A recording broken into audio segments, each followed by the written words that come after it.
Bismillahirrahmanirrahim. Alhamdulillahi rabbil alamin. Ar-Rahmanir-Rahim. Maliki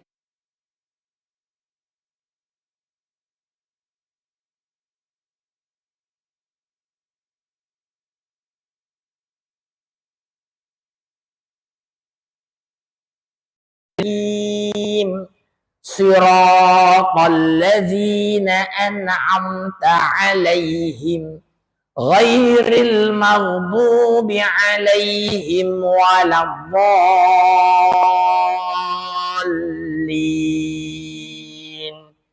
Amin. Sur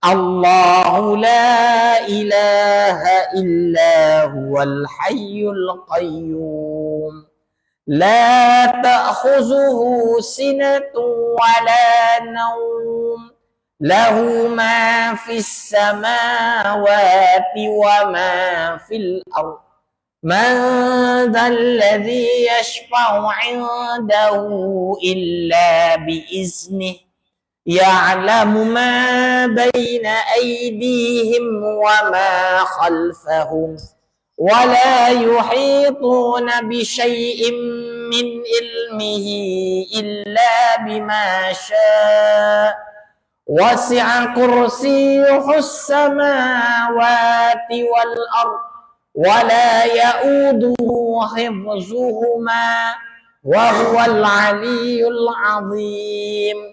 Binastadarat kama stadaratil malaikatu bimadinatir rasul bila khandakin wala sur min kulli qadarin maqdur wa hadarin mahdur wa min jami'i syurur tatarrasna billah tatarrasna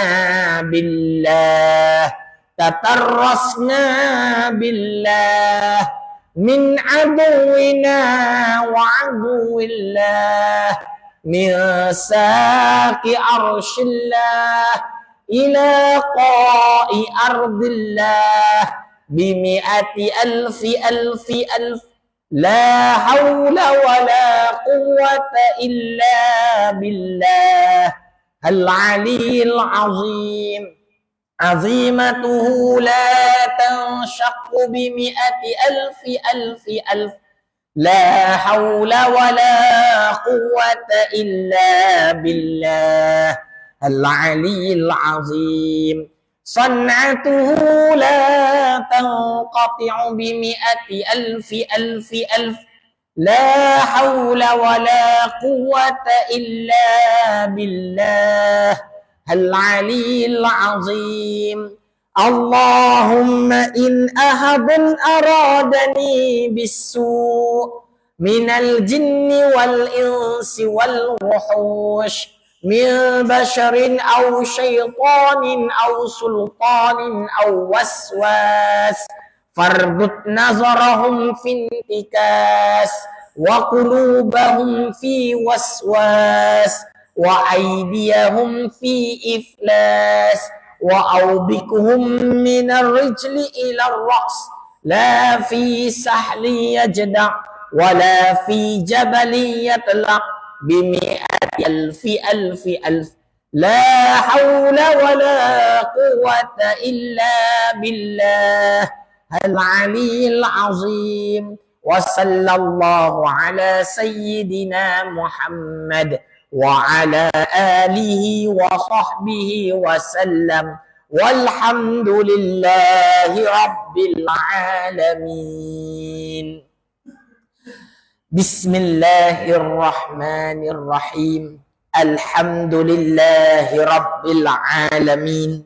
Wassalatu wassalamu ala asrafil anbiya'i wal mursalin sayyidina Muhammad wa ala alihi wa sahbihi ajma'in.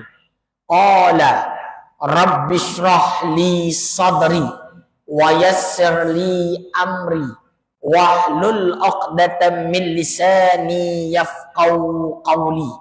Subhanaka la 'ilma lana illa ma 'allamtana innaka antal alimul hakim. Wala haula wala quwwata illa billahil aliyil azim.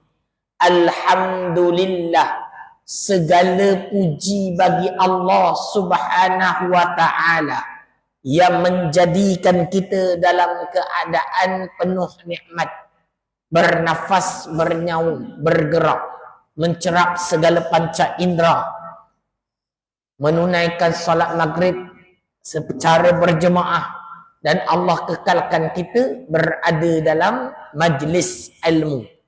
Selawat dan salam ke atas junjungan Nabi Muhammad sallallahu alaihi wasallam, kepada keluarganya, kepada sahabatnya, juga limpah kurnia nikmat dan rahmah kepada para sahabat, tabi'in, juga ulama-ulama, muslimin dan muslimat yang mengikut akal baginda sehingga ke hari kiamat insya-Allah.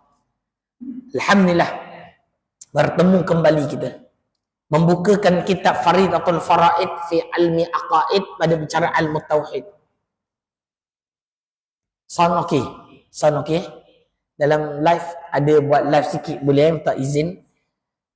Dengar bunyi suara, boleh respon tak? Suara dengar tak? Suara dengar, respon. Jangan lupa like, share, follow, insya-Allah. Okey, sampai mana dah? Imam sampai mana? Apa? 3 baris. Muka surat 3. Muka surat 3 baris daripada bawah. Bermula iman itu. Betul? Okay, terima kasih. Respon, insya-Allah. Dengar. Kadang-kadang guna mic tak dengar. Yang sebelum ni dah hafal, dah faham. Dah faham tak goyang memang pegang sungguh yakin insya-Allah. Tu yang kena memang betul. Belajar macam tu. Belajar kena jazam, putus. Tak berubah. Kalau rasa goyang, tanya. Atau goyang je nak kena betul-betul faham. Dia goyang tu satu perkara je sebab kita tak jelas. Benda tak jelas, goyang. Jadi nak dapat kejelasan, kena tanya. Boleh? Tu je cara dia. Tak ada cara lain dah. Okey, mari kita tengok. Bermula iman itu. Nampak tak? Berkata muallif rahimahullahu ta'ala. Bermula iman itu. Apakah itu iman? Membenar hati akan Nabi sallallahu alaihi wasallam pada tiap-tiap suatu yang mendatang ia dengan dia daripada barang yang maklum daripada agama dengan darurah. Okey, sampai situ dulu. Ambil nombor 3 bawah tu, tepi. Tepi tu sebenarnya tepi bawah. Nombor 3, jumpa tak? Jumpa Kita baca. Qauluhu, berkata muallif, berkata penulis kitab. Barang yang maklum daripada agama dengan darurah. Artinya, barang yang diketahuikan daripada segala dalil agama sebagai pengetahuan yang masyhur antara segala ahli agama hingga menyerupai dengan darurah. Darurah tu penting, utama. Artinya ketiadaan fikir dan bicara. Darurah ni tak perlu fikir banyak, tak payah cakap banyak, tak payah fikir dalam-dalam. Benda tu maklum. Aliha untaha muallifah. Sebenarnya saya dah cerita dah. Maksud maklum bid-darurah. Ingat tak? Ingat tak? Yang dalam live ni tanya, faham tak? Maklum bid-darurah. Boleh? Boleh faham? Tak faham juga? Nak kena cerita lagi? Cerita. Cerita. Cerita cakap cerita kan kita tak tahu ni. Okey, kita cerita sikit Cerita sikit kan ni ada kena buat apa penting. Okey. Cerita dia kita bawa dulu. Apa itu iman? Dah, iman Iman. Iman adalah dikata benar hati, membenarkan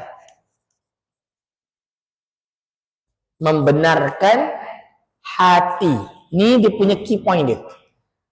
Soal iman adalah soal hati. Iman tak dibicara dengan perbuatan, tapi iman dibicarakan dengan hati. Sebelum ni cerita bab Islam. Islam bicara tentang tindakan dan perbuatan. Nak tengok di Islam atau tidak, maka tengok perbuatan dia. Apa dia? Mengucap 2 kalimah syahadah, solat 5 waktu. Tapi kalau tak buat, dibenarkan tak? Dia kalau sebut surah ni adalah mana dia? Mengikut dan terima. Walaupun dia tak buat, cerita tentang perbuatan. Walaupun dia tak buat, kalau orang tanya dia, wajib sembahyang tak? Dia kata wajib. Walaupun dia tak buat, dia Islam. Tapi cerita perbuatan. Faham tak? Cerita. Bukan dia buat tak buat. Cerita. Faham tak cerita ni? Cerita pun mengikut dan terima. Tetapi pada iman, membenarkan hati. Cerita soal hati. Boleh Jadi lagi dalam ni sebab apa? Pada tiap-tiap sesuatu yang mendatang ia dengan dia. Dengan siapa? Dengan Nabi Muhammad. Wahyu lah senang kata. Ini cerita wahyu Nabi. Wahyu Nabi sallallahu alaihi wasallam. Okey. Lepas tu yang ketiga, maklum daripada agama dengan darurah. Kalau bahasa Arab, maklum bid-darurah. Darurah, silap.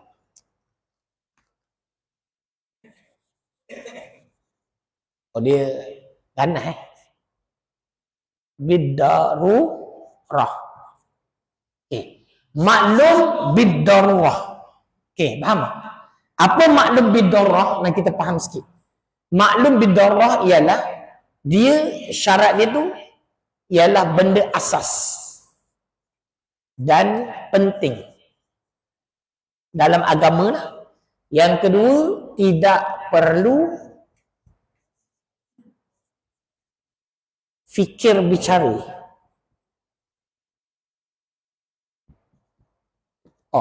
Buat nampak lah. Fikir dan bicara. Okey, setakat ni boleh. Nak bagi faham betul-betul definisi iman.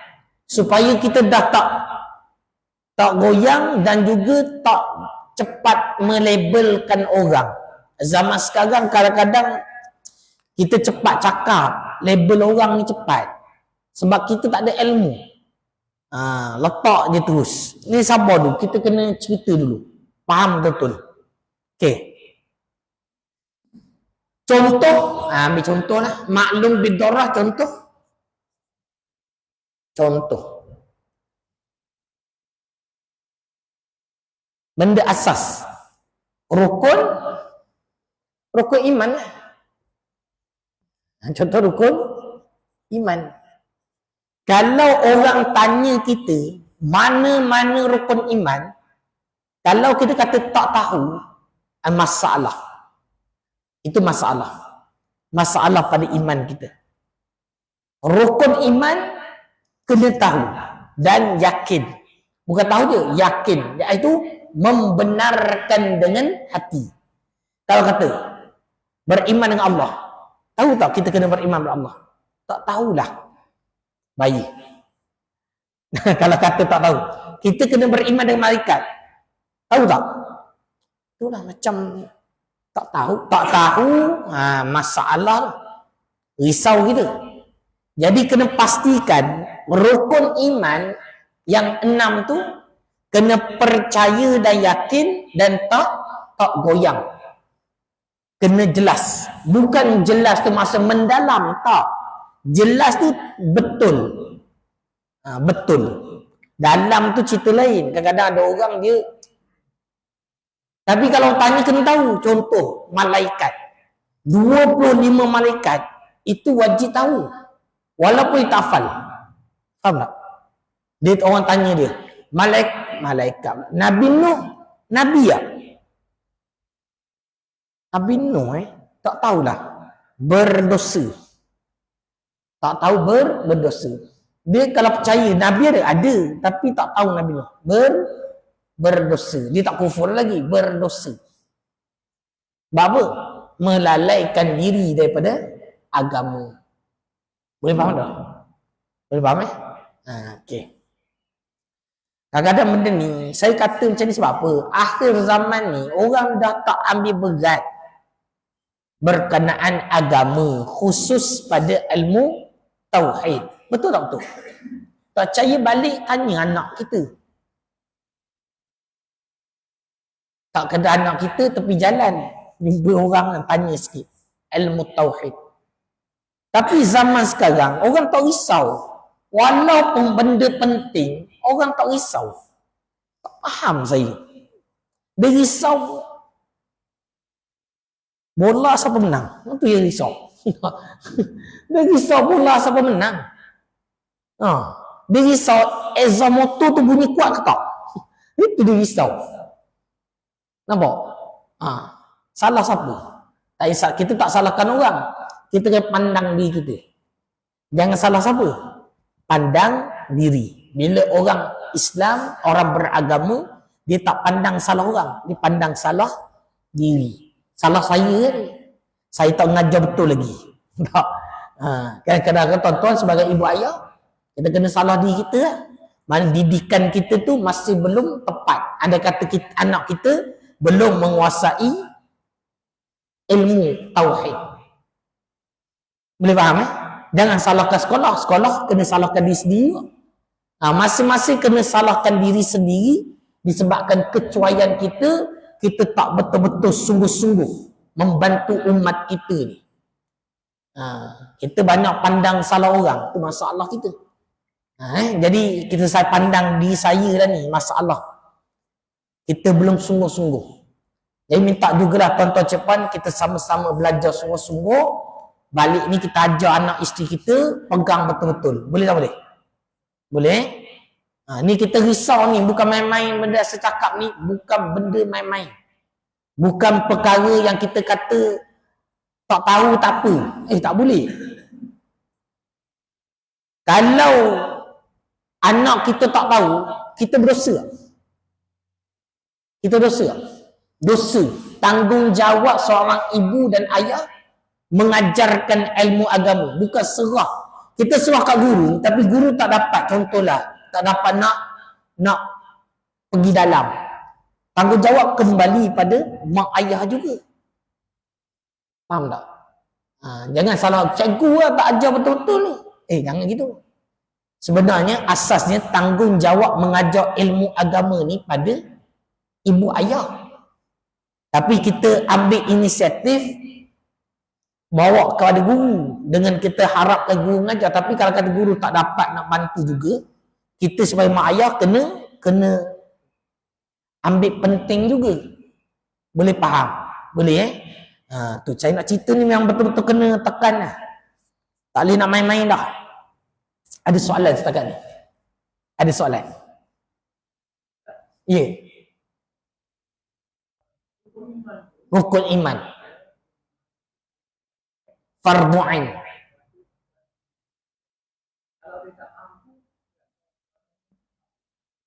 Kalau dia tak mampu nak ajar, hantar sekolah agama. Ya.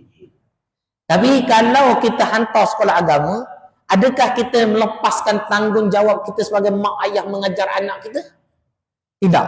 Tidak boleh. Sebab apa? Bila anak kita dah hantar ke sekolah agama, lepas tu kita balik rumah pun kita kena pastikan anak kita tu belajar betul tak betul. Sebab ramai juga kadang-kadang dia hantar anak dia ke institusi pendidikan, Dia tak cek. Lama-lama rupanya anak dia jadi Wahabi. Ada. Berlaku. Lepas tu tanggungjawab mak ayah kena cek balik. Dia tanggungjawab menghantar. Kena cek betul-betul tempat dia ngajar. Kena pastikan juga dia kena, contohlah kita ajar anak kita agama. Tanya, kat sekolah agama ada belajar sifat 20 tak? Anak kita kata, ada. Okey. Boleh tak kalau ayah nak faham, nak tahu? Betul-betul faham tak apa yang guru ajar? Kalau kata tak faham, maka kembali pada ayah supaya memahamkan. Faham tak? Boleh? Bukan main-main. Ada orang tanya soalan, Ustaz, Al-Quran rosak boleh bakar api tak? Boleh bakar. Bakar dalam keadaan tidak meninggalkan ayat.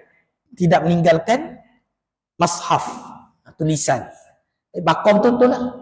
Kena ada orang yang pakar juga bakar Al-Quran ni. Senang kata pergi hantar ke tempat yang sepatutnya lah. Kalau kita buat sendiri takut tak kena. Tu cara inilah Al-Quran yang rosak lah. Yang baik pakailah baca. Jangan dibakarkan pula. Yang ni yang rosak. Kena bakar. Contoh Al-Quran yang dimakan anai-anai. Dia nak baca pun dah tak boleh kan. Tapi masih ada tulisan-tulisan Al-Quran. Kita nak simpan atas kita lah. Tapi kalau kata nak selamat, kita bakar lah. Supaya tidak menjadi fitnah. Boleh? Faham tak? Tu orang tanya. Orang tanya jawab dululah. InsyaAllah. Ya. Okey. Ada soalan lagi? Sebelum nak teruskan. Boleh? Boleh? Okey, sambung. Jadi, iman membenarkan hati. Wahyu daripada Nabi SAW. Maklum bidarrah. Asas penting. Tidak perlu fikir dan bicara yang mendalam. Contoh rukun iman. Okay. Contoh rukun iman tanya, syurga neraka. Syurga neraka, orang tanya, ada tak syurga neraka? Wajib kita jawab, ya, ada. Syurga tu apa? Syurga tempat Allah beri nikmat, balasan yang baik.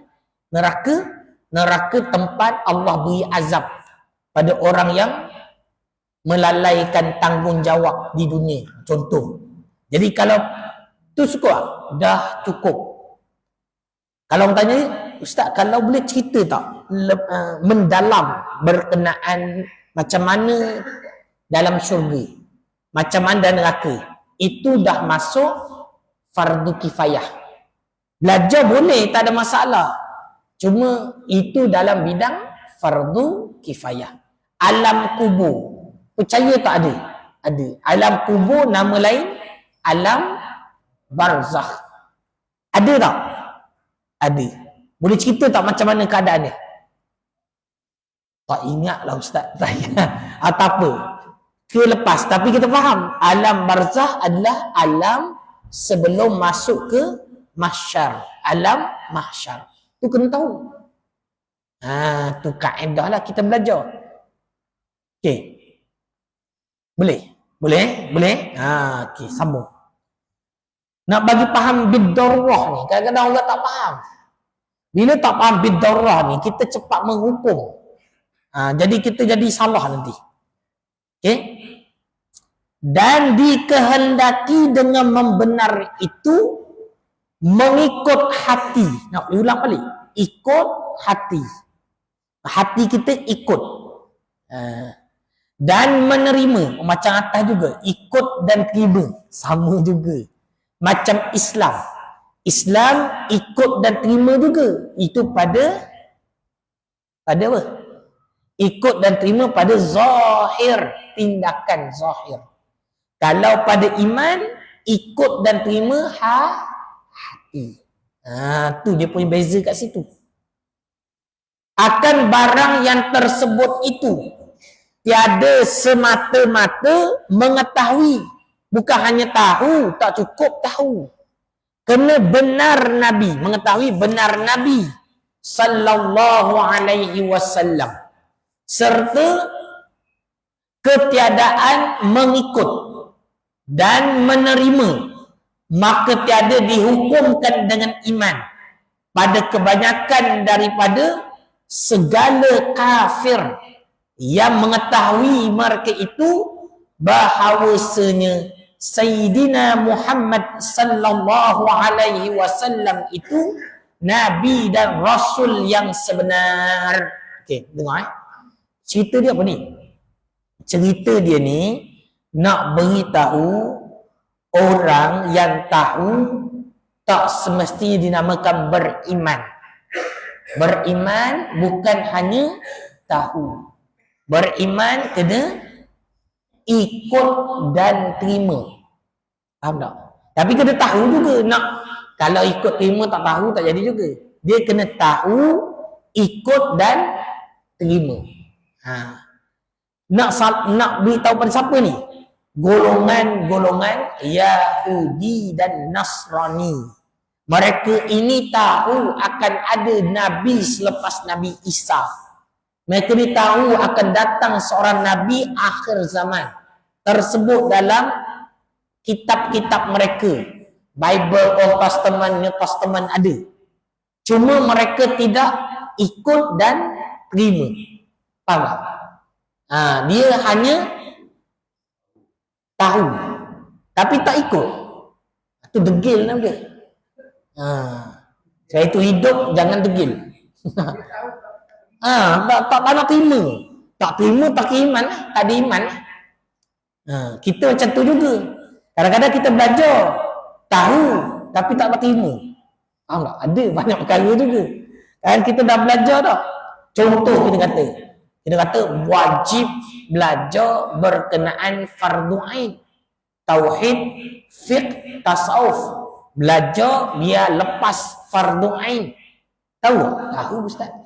Lepas tu belajar tak? Tak sempat lah ustaz. Nampak? Faham tak? Dia macam tak dapat terima tu. Dia tak sempat tu seolah-olah dia tolak. Ini nantilah. Dan yang dahsyat lagi, yang tak sempat tu tak apa nak cerita. Mungkin saya buka lain. Ada orang tu sampai dia melebihkan perkara fardu kifayah berbanding fardu ain. Itu dia memang tentang perkataan para ulama. Dan kita Siyarus Salikin kena pastikan fardu ain dulu. Siapa yang melebihkan fardu kifayah berbanding fardu ain berdosa. Itu dan kita apa? Siyarus Salikin. Saya tak bawa lah. Nanti saya bawa. Saya tunjuk sikit.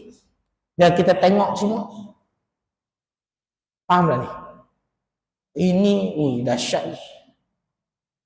Akhir zaman kadang-kadang dia lebih. Bukan salah belajar ilmu fardu kifayah, tak salah. Contoh, belajar tajwid. Al-Fatihah dah lepas dah. Tapi dia macam banyak lagi nak cerita bab tajwid ini.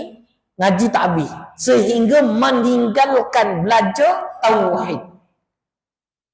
Tu baik. Ni kalau suami ni kena cakap. Kalau isteri tak lepas ilmu tauhid, dia belajar ilmu lain yang bukan fardu ain, suami kena bertanggungjawab ni. Faham tak suami? Isteri ada tak? Isteri tak ada? Tak ada.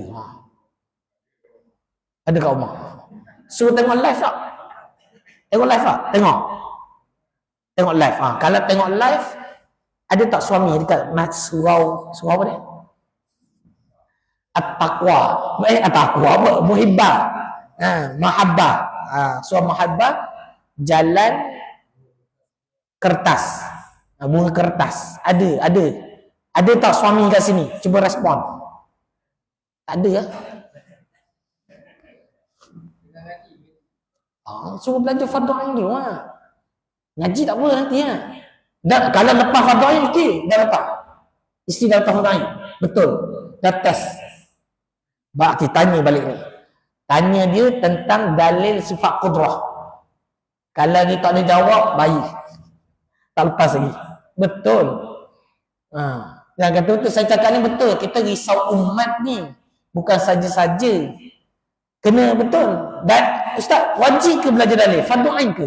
Ya, fardu ain. Dalil bagi sifat 20 itu fardu ain. Isteri kita tak kuasai, Dosa kita. Melainkan balik ni kita ngajar. Tu kena. Lepas tu kena ada kitab. Kitab sendiri ke kitab surau? Kena beli sendiri, kena bawa balik. Balik malam ni ngajar isteri atas katil. Baru tu. Saya kena tekan macam ni sebab akhir zaman ni kadang-kadang kita tak tekan sangat ni kita. Saya teringat dengan zaman-zaman dulu Tok Guru tu Gana. Oh Gana, baru dapat. Betul? Orang sekarang ni baik sangat. Nganak pun baik. Batu anak zaman sekarang, manja sungguh. Tak boleh tegur. Betul? Jadi tak boleh. Saya kata kena ganah jugalah. Bukan ganah lah. Kena tekan. Apa sahaja yang betul-betul kena tekan betul-betul. Contoh tauhid. Kita kena rasa keluarga aku ni dah habis belum faham tak bab ilmu tauhid.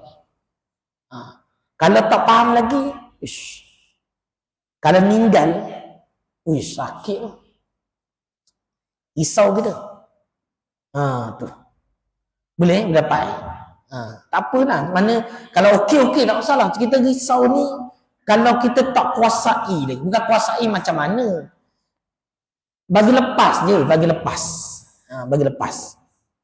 Okey, boleh? Ganas ustaz, tukang ganas tapi risau umat tu. Betul. Macam gini, ada satu lagi, bab fardu ain. Ni bukan tauhid, tapi nak cerita. Tadi ada orang tanya soalan juga, alang-alang tu saya cerita sikit lah. Bab fikih, boleh masuk sikit? Boleh masuk sikit? Okey, bab ni. Bab ni, suami pun kena dengar betul-betul. Ini fardu ain juga. Apa dia? Bab safar, bukan safar. Musafir. Safar ni musafir. Safar bagi perempuan. Tadi dalam kelas saya, kita ada kelas fardu ain, orang tanya soalan ni. Baru tengok, penting juga benda ni. Okey, safar ni apa? Musa, orang yang musafir namanya, orang yang safar namanya musafir. Maksud apa? Iaitu perjalanan. Musafir ni berjalan. Pada safar ni, dia pecah, boleh jadi 4 rukun. Boleh jadi wajib, sunat, boleh jadi harus, jadi haram.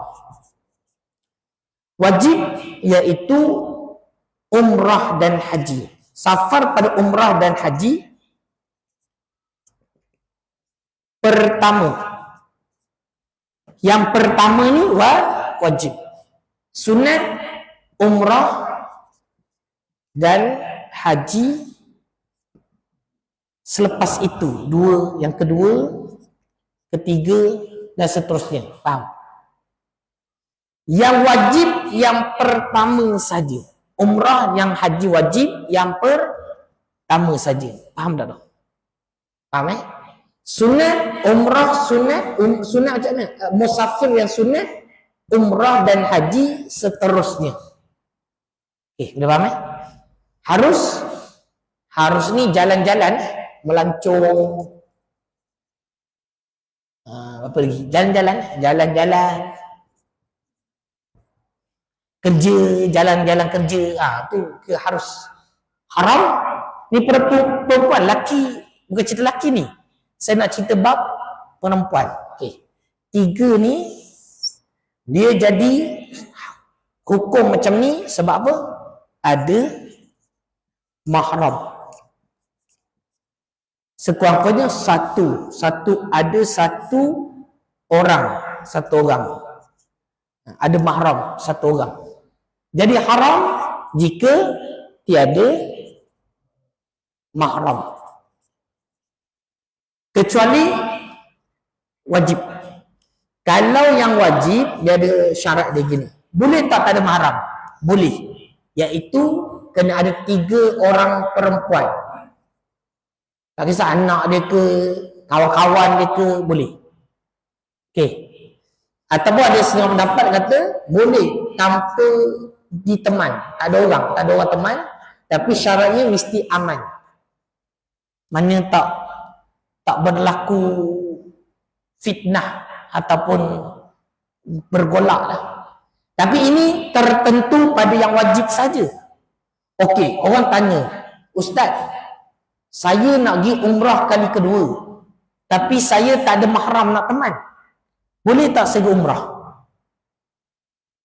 Jawapannya? Faham tak soalan dia? Faham soalan dia? Seulang balik dia nak pergi umrah kali kedua. Tak kisah kedua ke ketiga ke yang seterusnya lah.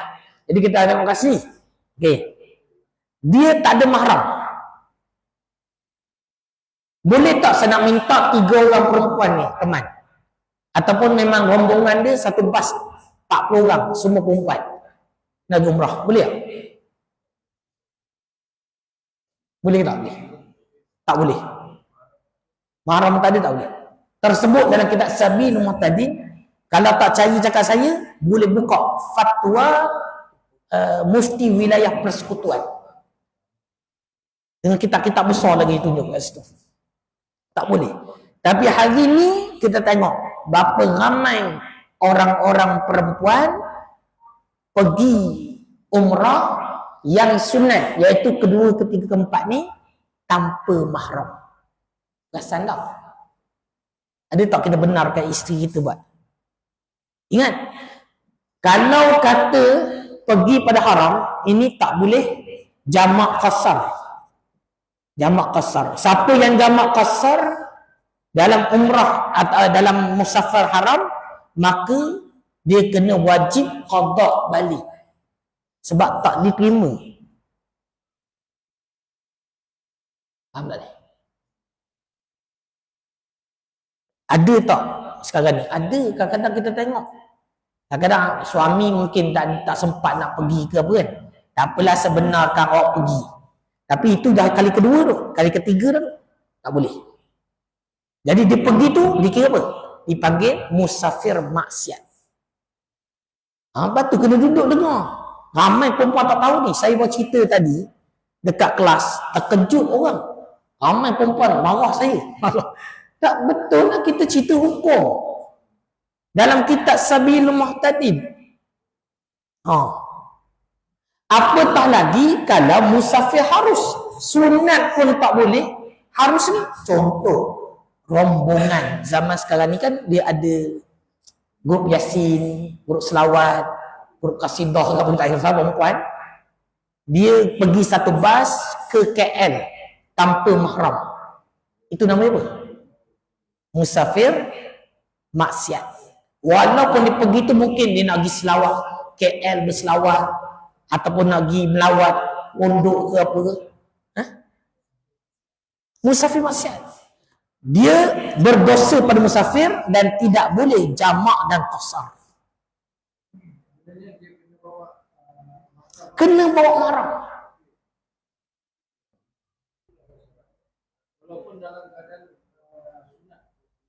Sunat atau harus. Yang wajib tak payah cerita dah. Memang kita dah faham dah. Settle. Tak perlu.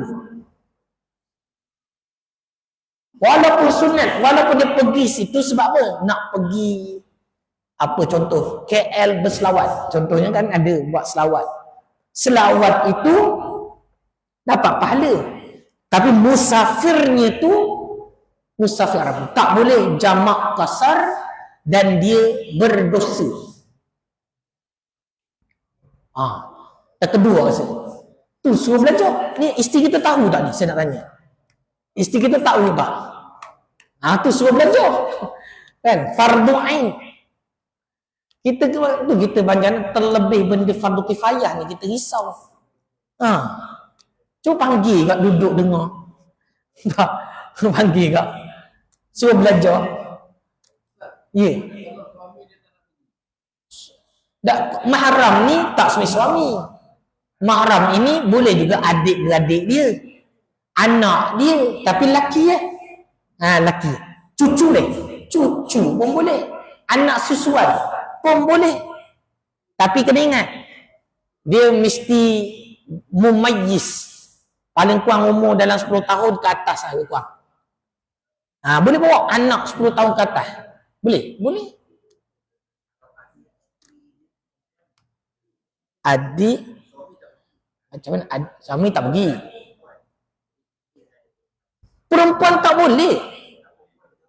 Tak boleh. Mahram ini lelaki. Bila sebut mahram, lelaki. Perempuan bukan nama mahram. Mahram ni mesti lelaki. Takkanlah isteri kita kahwin dengan adik perempuan dia, tak boleh. Dia tak kira gitu. Mahram ini bukan kita kata ada darah daging, tak. Mahram ini adalah ada sebab. Contoh macam ibu susuan. Ataupun menantu. Menantu pun boleh.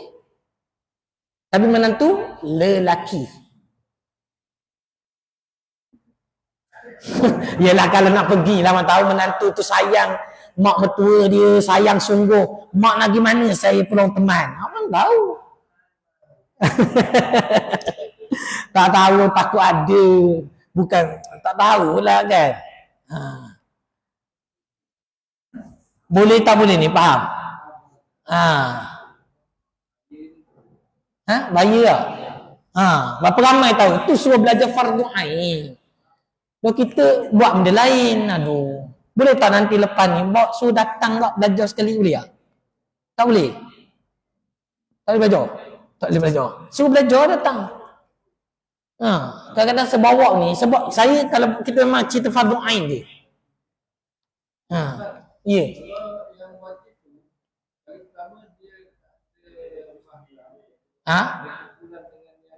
Kali pertama wajib ni, wajib.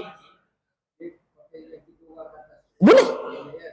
Yang ni wajib, cerita wajib ni dia senang. 3 orang ataupun tak ada orang, tak apa. Tak ada mahram langsung, tak apa. Dia seorang diri pun jalan boleh. Tapi kil pendapat lemah. Muktamad wajib ada mahram. Ataupun pada ni 3 orang. Atau tak dapat 3 orang, 2 orang dalam kitab apa tuhfah ada, ni ayah ada. Boleh. Okey. Azan dulu. Azan dulu. Weh, dia panas ni, panas.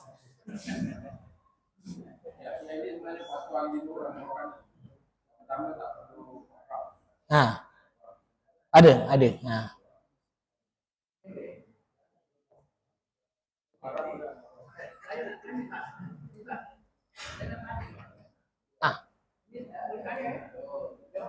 Kita azan dulu lah. Kita azan dulu azan dulu. Azan dulu.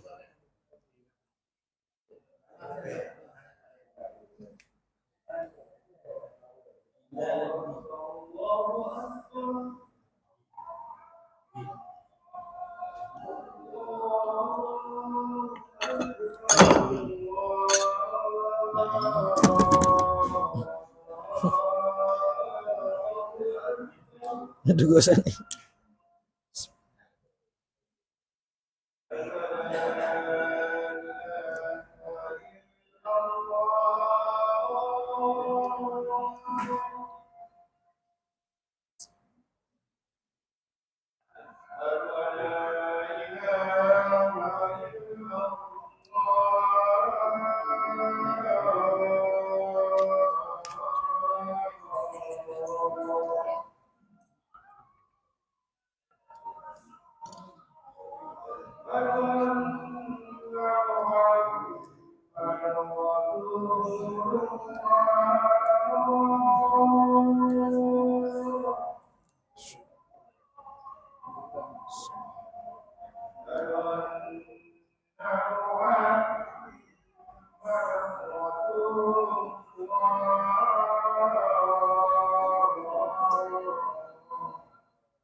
La ilaha illallah Muhammadur Rasulullah SAW. Allahumma rabbana salatul qa'imati Muhammad wa syarafa darajah la tarafi wa barakah innaka la tarham. Guys, ada soalan di sini kita tak jawab dulu. Okey. Iya boleh. Keluar. Jauh.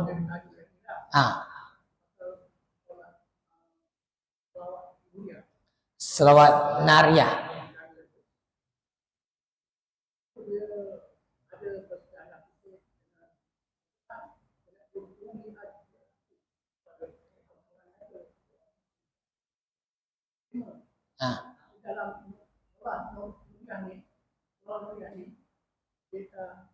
Ada kait dengan pasal berdoa lah pada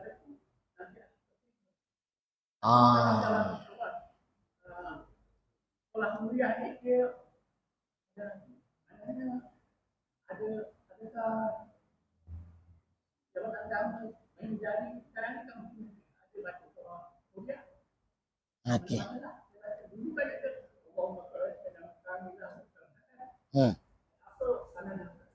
Okey. Dia bukan pandangan lah. Jangan bukan pandangan saya. Ni perbahasan ni ulama dah bahas dah. Dan kitab-kitab dah ada. Selawat Nariyah atau Kamilah itu harus. Harus. Dapat pahala dengan memuji Nabi Muhammad sallallahu alaihi wasallam. Adapun kata bertentangan, dia tak bertentangan dengan Al-Quran dan hadis, tak ada bertentangan. Cuma cara bacaan tu seolah-olah kita minta keberkatan. Kaedah dia tu ialah mengambil barakah daripada Sayyidina Nabi Muhammad sallallahu alaihi wasallam.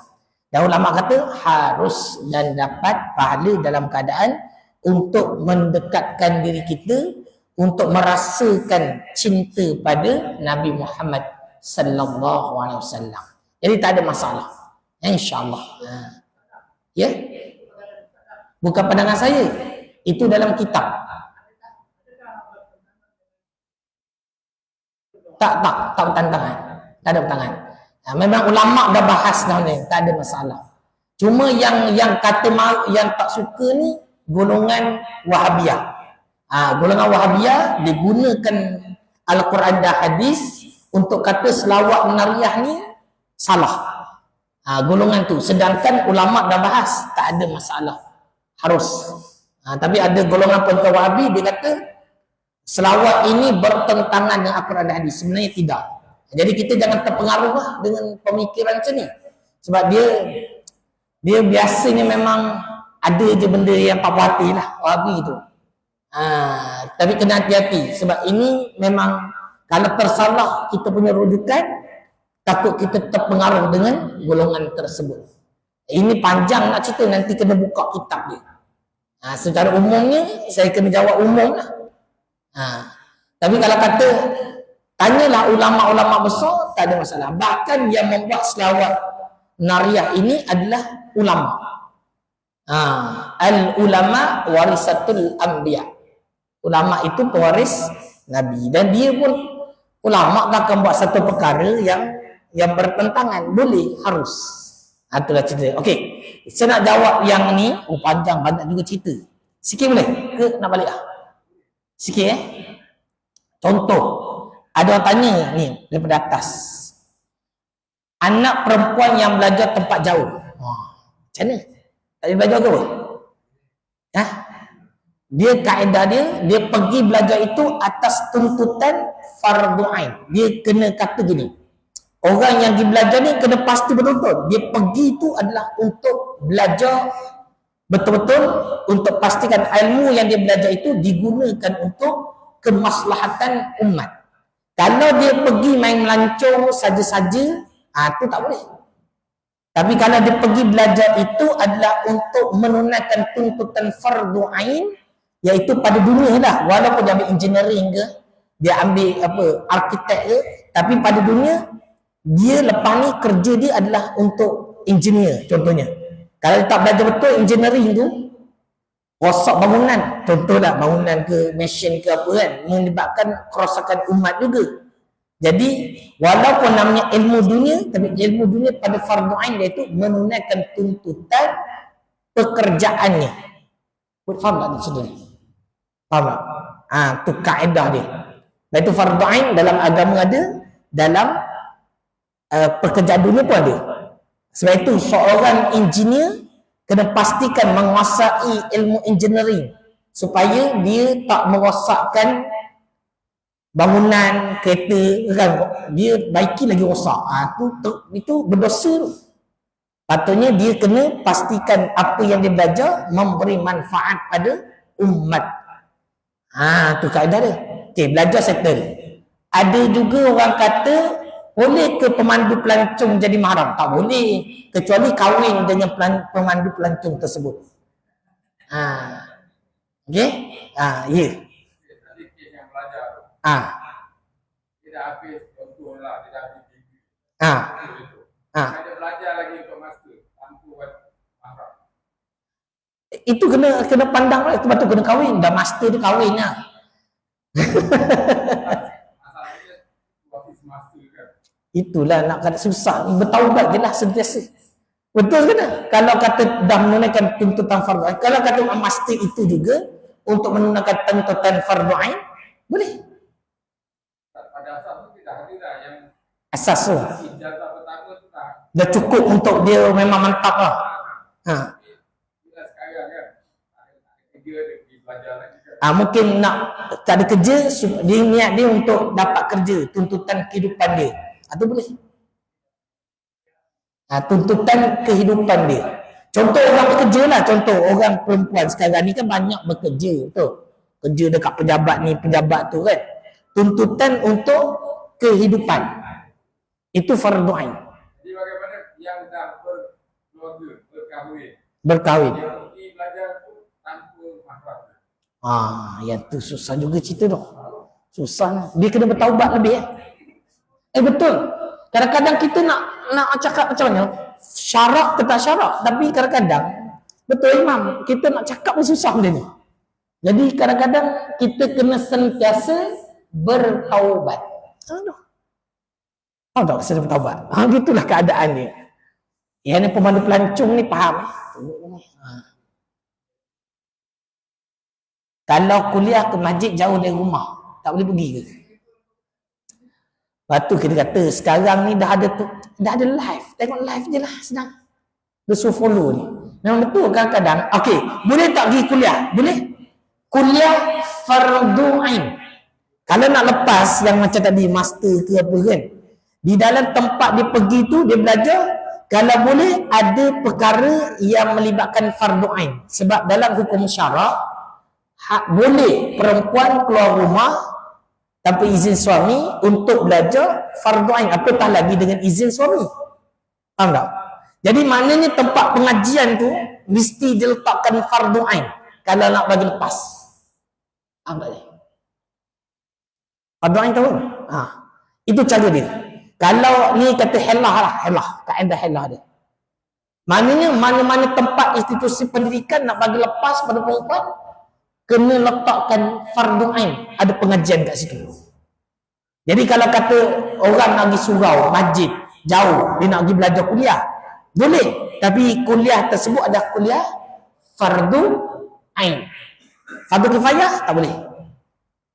Lepas tu nampak mantap fardu ain ni, tinggi darjat fardu ain. Yang mengajar Yang mengajar, yang tadi yang belajar, yang mengajar. Yang ngajar, Hukumnya dia keluar tanpa mahram. dia ngajar fardu ain ke? Ketak. Iyalah, Kalau dia mengajar tu untuk dia tu sebagai mungkin tenaga pengajar, rezeki dia kat situ, faham tak? Dia rezeki dia situ untuk tanggung keluarga, untuk kelangsungan hidup, boleh, harus. Faham tak? Tapi kalau dia kata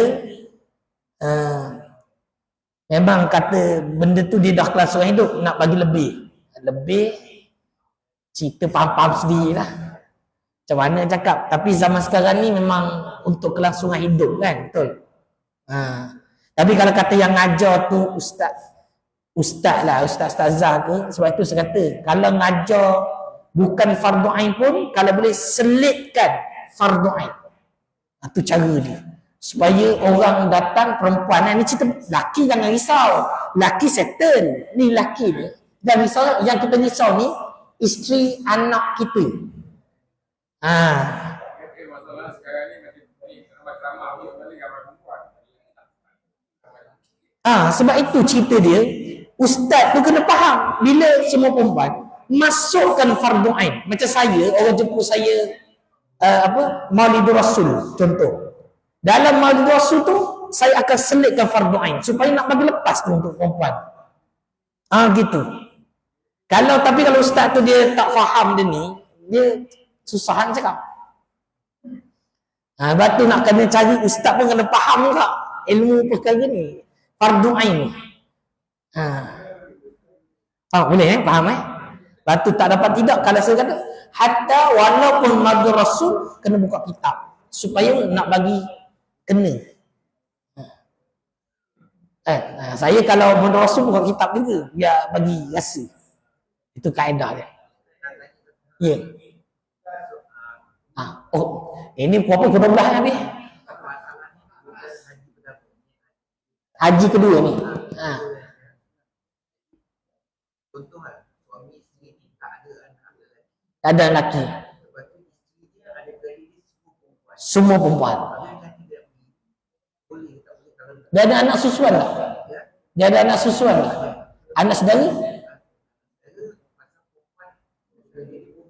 Mesti ada anak saudara dia. Ada. Suami dia ada. Suami dia ada. Tapi yang suami tak nak pergi. kalau tu kali kedua Tak, suami dia boleh pergi. Suami dia mahram lah. Suami dia tu kena gitu selalu. Mana isteri pergi, suami kena pergi. Dia bukan kira memang kalau ikut semua ni suami kena ikut. Itu baru kita kata mahram ni yang utama suami dulu. Batu kadang-kadang ada makcik dia umur dah 72 tahun. Dia kata, "Ustaz, saya nak pergi umrah sunat ni, mahram tak ada, anak semua dah besar sibuk. Saya tak ada mahram dah ni. Kahwin baru." Yalah sejadah itu je lah. Senang. Boleh? Boleh. Dah macam mana dia cakap? Dah senang. Ni cerita senang ni. Alah kahwin tak susah lah.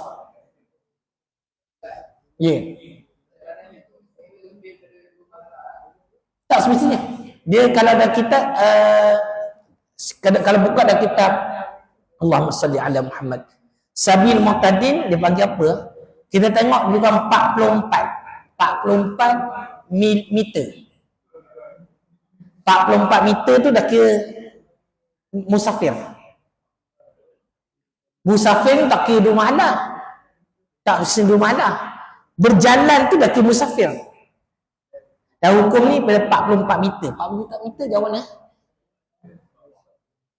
Meter. Meter. Tak betul meter. Saya pun macam kilometer ke meter? Kita rujuk pada meter. Panas. Panas semua ni. 44. Anak perempuan yang pergi majlis lawat ilmu. Sebab itu majlis ilmu, majlis lawat tolong masukkan fardu ain. Macam mana nak cakap?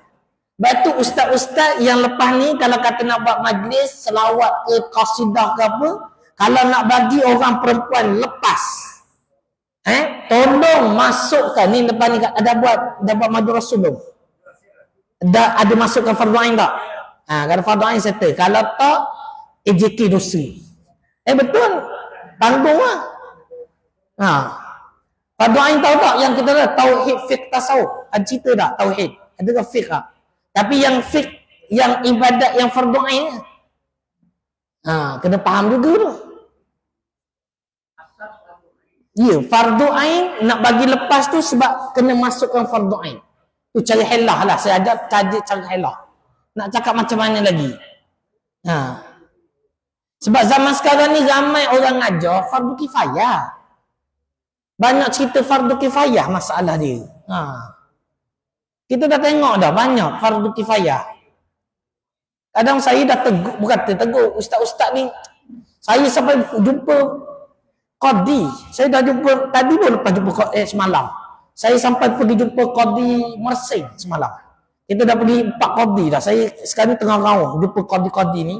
Nak cerita tentang dia ni bukan benda main. Sebab kita belajar berasaskan kitab. Bila tak berasas kitab, banyak benda kita terlepas pandang. Sebab itu kita kena sentiasa bertaubat pada Allah Ta'ala. Kita kena sentiasa bertaubat. Kita kadang-kadang kita tak sedar perbuatan kita sebenarnya ada benda berdosa, kita tak sedar. Laki tu selamat kat situ lah laki. Laki tenang lah sikit. Tapi kita risau isteri kita. Sebab isteri kita pun tanggungjawab kita. Boleh? Boleh lah, cukup. Nanti panggil muslimat 2 sekali boleh tak? Saya rasa kalau saya ngadu, kau boleh muslimat kena ada. Biar kita tu sikit. Mana kena ada muslimat. Kena muslimat. Kalau tak petang kita buat pun saya tak ada masalah. Kita ejah hari petang ke nak untuk muslimat. Kalau nak lah nanti boleh bincang. Saya buat petang ke boleh. Kalau dapat petang bila-bila, petang ke pagi ke, tapi cari saya masih free lah. Kalau tak free tu tak boleh nak turun. Biar kita cerita ni. Sebab kesian mereka ni suka ilmu agama. Tapi cerita dia tu ada soalan lagi? Satu lagi tak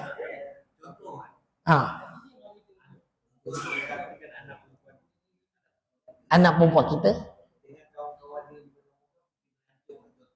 Allah.